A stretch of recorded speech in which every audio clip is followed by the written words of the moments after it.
Hello friends. మనం UPSC civil service examination 2025 ప్రిలిమ్స్‌లో questions చూస్తున్నాం కదా! నెక్స్ట్ క్వెషన్ చూద్దాం. నెక్స్ట్ క్వెషన్ వచ్చి మనకి 3 స్టేట్మెంట్స్ ఇచ్చారనమాట. వాటిల్లో ఏవి కరెక్టు అని అడిగారు. మనకి కాన్సెప్ట్ వచ్చి ప్రివిలేజెస్ అనే కాన్సెప్ట్ మీద క్వెషన్ ఇచ్చారనమాట. మనకి with reference to Indian polity consider the following statements. First statement వచ్చి the governor of a state is not answerable to any court for the exercise and performance of the powers and duties of his or her office. So మనకి first statement correct అనమాట. Second statement no criminal, ఇది important, criminal proceedings, no criminal proceeding shall be instituted or continued against the governor during his or her term of office. ఇది కూడా correct, criminal కాబట్టి. Civil అయితే incorrect అవుతుంది, criminal కాబట్టి correct అనమాట. తర్వాత third statement members of a state legislature are not liable to any proceedings in any court in respect of anything said within the house. ఇది కూడా మనకి కరెక్టే అనమాట. మనకి 1, 2, 3 మనకి డి అనేది ఆన్సర్ అవుతుంది. మనకి ఇక్కడ చూసుకుంటే ప్రివిలేజెస్ ఆఫ్ స్టేట్ లెజిస్లేచర్ అనే కాన్సెప్ట్ ఉంటుంది. మనకి కలెక్టివ్ ప్రివిలేజెస్ ఉంటాయి, ఇండివిజువల్ ప్రివిలేజెస్ ఉంటాయి. సో మనకి ఒకసారి చూసుకోండి. కలెక్టివ్ ప్రివిలేజెస్ మనకి రాబోయే ఎగ్జామ్స్లో క్వశ్చన్స్ వచ్చే అవకాశం ఉంది. తర్వాత మనకి ఇండివిజువల్ ప్రివిలేజెస్ మీద క్వశ్చన్ వచ్చిందనమాట. They have a freedom of speech in state legislature. No member is liable to any proceedings in any court for anything said or any vote given by him in the state legislature or its committees. So అదే మనకి third statement correct అనమాట. తర్వాత next మనకి notes కూడా చూసుకుంటా ఉండండి, కూడా important అనమాట. తర్వాత ఎక్సెప్షన్స్ టు ఈక్వాలిటీ, మనకి ఫండమెంటల్ రైట్ ఉంది కదా, దాంట్లో ఎక్సెప్షన్స్ ఉన్నాయి. వాటిలో మనకి ఆర్టికల్ 361 ప్రకారం ఏంటంటే the president of India and governor of the state enjoy the following immunities. President or the governor is not answerable to any court for the exercise and performance of the powers and duties of the is office. అది మనకి first statement correct. తర్వాత second statement, ఈ రెండు statements direct ఇవే, first statement second statement. No criminal proceeding shall be instituted or continued against president or the governor. మనకి president చేసేసి governor అని ఇచ్చారు. In any court during his term of office, అక్కడ president ఉన్నా కూడా మనకి కరెక్ట్ అవుతుందన్నమాట. సో మనకి 3 స్టేట్మెంట్స్ అనేవి correct. Equality before law and equal protection of law అని మనకి ఆర్టికల్ 14 ఫండమెంటల్ రైట్, దాంట్లో ఎక్సెప్షన్స్ కింద ఇవి వస్తాయన్నమాట. సో ఈ equality before law, equal protection of law concept చూసుకోండి. మనకి రూల్ ఆఫ్ లా అని ఉంటుంది, ఏవి డైస్ గారిది. దాంట్లో మనకి ఇవి ఒకసారి చూసుకోండి. 3 ఎలిమెంట్స్ ఆస్పెక్ట్స్ మనకి వీటి మీద క్వశ్చన్స్ వస్తూ ఉంటాయి అన్నమాట. మనకి థర్డ్ అనేది ఇండియన్ సిస్టంలో లేదనమాట. ఫస్ట్ 2 మాత్రం ఉన్నాయి. Absence of arbitrary power, that is no man can be punished except for breach of law. Next second, equality before law, that is equal subjugation of all citizens, rich or poor, high or low, official or non-official, to the ordinary law of the land administered by the ordinary law courts. మనకి థర్డ్ది లేదు. Primacy of rights individual, that is అంటే మనకి the constitution is result of the rights of the individual అనేది ఏవి daisy గారి concept rule of లాలో. కానీ మనకి Indian సిస్టంలో ఏముంటుంది, మనకి కాన్స్టిట్యూషన్ నుంచి ఇండివిజువల్ రైట్స్ అనేవి వస్తాయన్నమాట. సో అది. సో మనకి సోర్స్ వచ్చి Indian polity, Laxmikanth sir book. మనం కొన్ని ప్రీవియస్ క్వశ్చన్స్ చూద్దాం. ఇది ఆల్రెడీ క్వశ్చన్ వచ్చింది యూపీఎస్సీ సివిల్ సర్వీస్ ఎగ్జామినేషన్ 2018లో. మనకి స్టేట్మెంట్స్ ఇచ్చారు, 2 స్టేట్మెంట్స్, కరెక్ట్ స్టేట్మెంట్స్ అడిగారు. No criminal proceeding shall be instituted against the governor of a state in any court during his term of office. మనం చూసాం కదా, ఎక్సెప్షన్ టు ద ఆర్టికల్ 14లో మనకి వస్తాయన్నమాట, మనకి కరెక్ట్. తర్వాత మనకి emoluments allowances of the governor of state shall not be diminished during his term of office. So ఇది కూడా మనకి కరెక్ట్. బోత్ 1 and 2 అనేది ఆన్సరు, సి అనేది ఆన్సర్ అనమాట. సో మనకి ఇక్కడ చూసుకుంటే article 158 deals with the conditions of the governor's office. It says the emoluments allowances of the governor shall not be diminished during his term of office. ఈ articles note చేసుకుంటా ఉండండి, మనకి matchings వచ్చే అవకాశం ఉందన్నమాట. తర్వాత ఆర్టికల్ 361 మనం చూసాం కదా, no criminal proceeding shall be instituted or continued against the president or the governor. Article 361 in any court during his term of office. So next ఈ స్టేట్ సర్వీస్ ఎగ్జామ్స్లో చూసుకుంటే మనకి నాట్ ట్రూ అన్నారు. మనకి 4 స్టేట్మెంట్స్ ఇచ్చారు. President or governor is immune from legal action for official acts. చూసాం కదా మనం, correct. No court can compel a governor to perform any duty. ఇది కూడా correct. A 2 months notice in writing must be delivered to the governor for bringing civil proceedings in respect of their personal acts. మనకి civil proceedings చేయొచ్చు గవర్నర్కి, మనకి 2 months notice అనేది రైటింగ్లో deliver చేయాలి మనకి. So ఆ సి కూడా కరెక్టే. D, courts are empowered to enquire the advice tendered by the ministers to the president or governor. ఇది ఇన్కరెక్ట్ అనమాట. సో మనకి నాట్ ట్రూ అడిగారు కాబట్టి డి అనేది మనకి ఆన్సర్ అవుతుంది. తర్వాత మనకి ఎలిజిబిలిటీస్ చూసుకుంటే మనకి governor of the state in India, he must be citizen of India. కరెక్టే. బై బర్త్ అన్నారు, బై బర్త్ అనే లేదు, జస్ట్ సిటిజన్ ఆఫ్ ఇండియా అయితే చాలు. సో అందుకని 1 ఉండకూడదు, 1 ఉండకూడదు, ఆప్షన్స్ అన్నీ ఎలిమినేట్ అయిపోద్ది. డి అనేది ఆన్సర్. 2 and 4 మనకి ఆన్సర్. మిగిలిన కూడా చూసుకోండి. Must have completed the age of 35 years.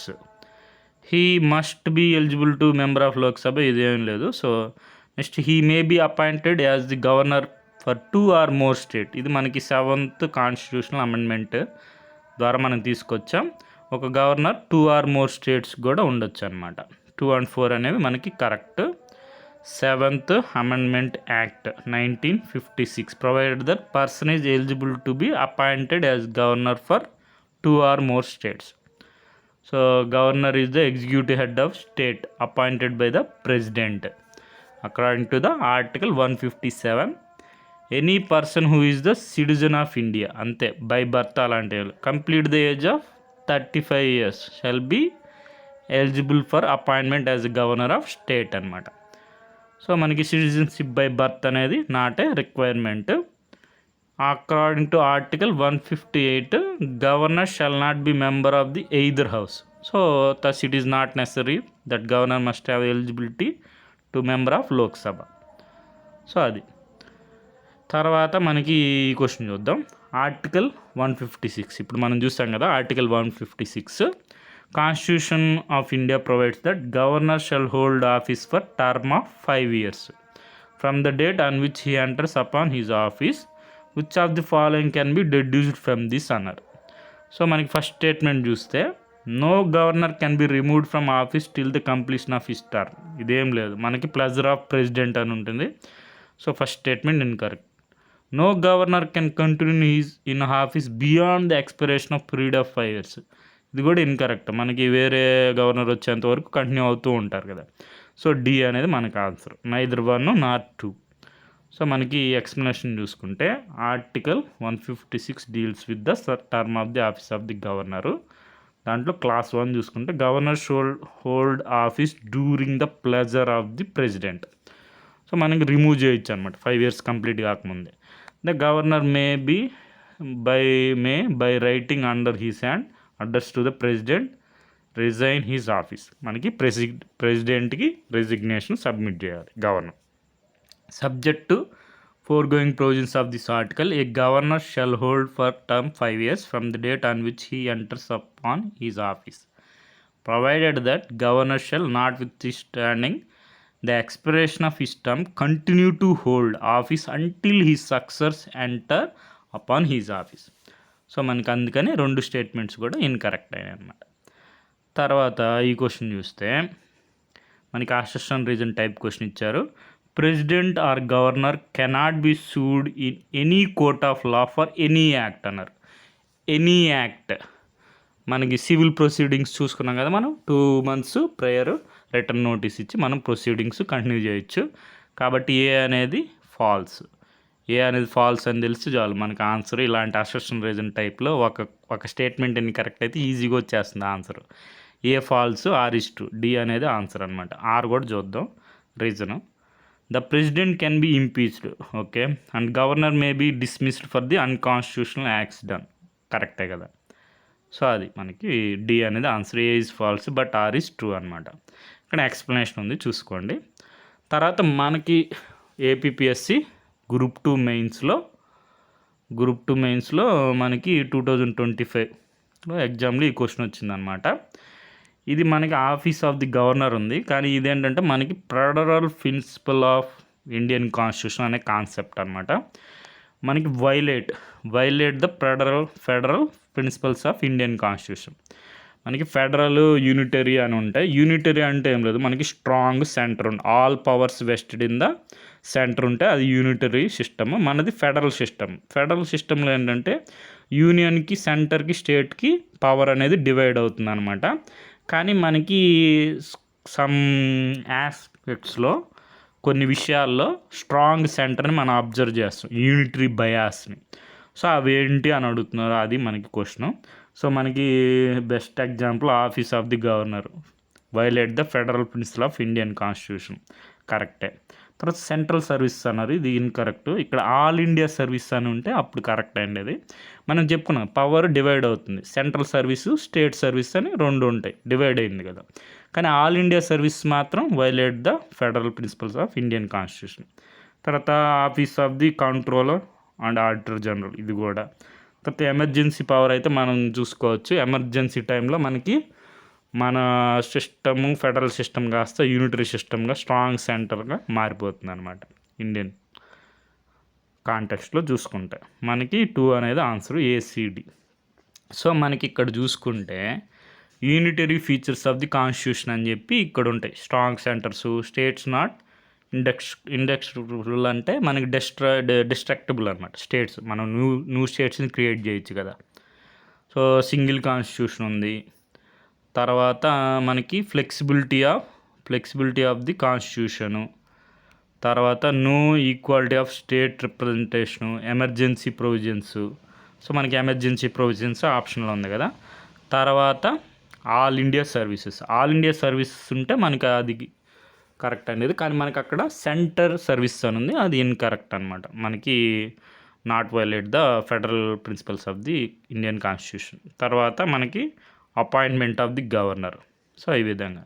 తర్వాత integrated election machinery, veto or state bills, ఇవన్నీ ఒకసారి నోట్ చేసుకోండి. మనకి ఇది చాలా ఇంపార్టెంట్ కాన్సెప్ట్ అనమాట, సెంటర్ స్టేట్ రిలేషన్స్ అని. దాంట్లో మనకి క్వశ్చన్స్ వస్తూ ఉంటాయి. Cooperation between the centre and స్టేట్స్లో మనకి చూసుకుంటే presidents can establish and article 263 inter state council. So మనకి దాని మీద క్వశ్చన్ వచ్చింది యూపీఎస్సీ సివిల్ సర్వీస్ ఎగ్జామినేషన్లోనే 2025 ప్రిలిమ్స్లో.